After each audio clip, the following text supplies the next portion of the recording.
Hello guys, সকাল সকাল উঠে গেলাম। উঠা দেখেন মাংস কতগুলো ভিজাইছি। এই যে অনেকগুলা মাংস, এই যে পেঁয়াজ কুচি রাখছি। এই যে মরিচ, বাটা মরিচ, এটা হয়েছে রসুন, আদা, সব কিছু এখানে এখানে আজকে রান্না করব।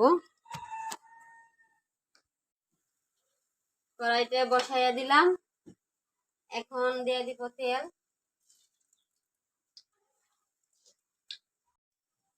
এই যে পেঁয়াজ দিয়ে দিলাম, এখন একটু নাড়াচাড়া করব। এই যে এখন দিয়ে দিব রসুন বাটা, এই যে রসুন বাটা।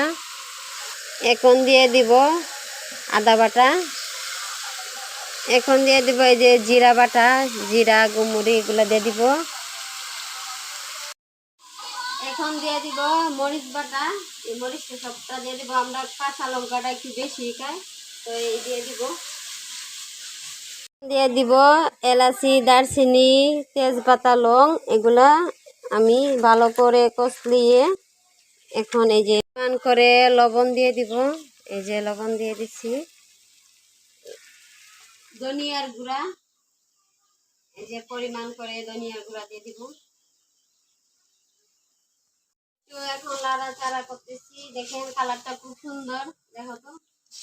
এই যে এখন বেশি করে নাড়াচাড়া করবো। এখন যে পানিটা রাখছিলাম ওই পানিটা আমি দিয়ে দিব।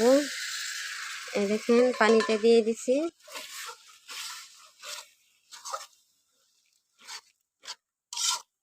এটা এখন কষবে পানিটা।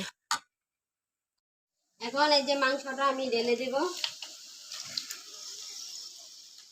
এই যে মাংসটা ঢেলে দিয়ে একটু নাড়াচাড়া করব।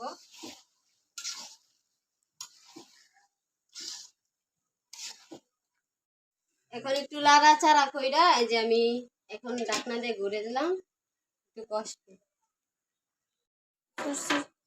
তো আগে আপনারা দেখছেন অনেক কিছু দিছি, হলুদের গুঁড়াটা দেই নাই, আমি লাস্টে হলুদের গুঁড়াটা দেই। এই যে এখন কষে আসছে, এখন হলুদের গুঁড়াটা দিয়ে দিব। নাড়াচাড়া করবো, এই যে হলুদের গুঁড়াটা দিয়ে আর একটু নাড়াচাড়া করবো। একসাথে মিক্স না হইলে মাংসটা টেস্ট হয় না। দেখুন তো অনেক সুন্দর একটা কালার আসছে। আমি আবার এই যে ঘুরে দিলাম।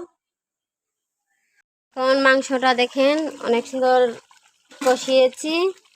এখন পরিমাণ করে ঝোল দিয়ে দিব। এই যে আমি ঝোল দিয়ে দিছি। মাংসটা অনেক সময় ধরে কষিয়েছি, দেখেন কষাইতে কষাইতে কালারটারে খুব সুন্দর আনছি। এই যে ঝোলটা দিয়ে দিছি শেষ। এখন এই যে মশলাটা দিয়ে দিব। এটা হচ্ছে রাঁধুনি মশলা দিয়ে একটু এই যে নাড়াচাড়া করছি। এখন আমার রান্না সব কমপ্লিট হয়ে গেছে।